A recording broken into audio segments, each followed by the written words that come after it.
Meet Pakistan's Haider main battle tank.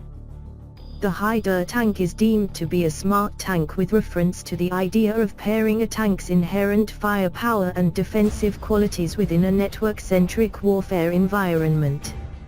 Imagine a scenario where the Pakistan Army acquires an air-to-ground tactical data link system that enables the Haider to build its situational awareness based on sensor data taken from a GMTI-SAR.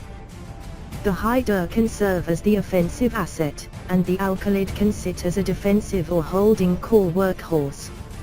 Certain aspects of the Haider, such as the uprated engine, newer armor technology, guided attack capabilities, and active protection suite could also be brought to the al-Khalid over the long term.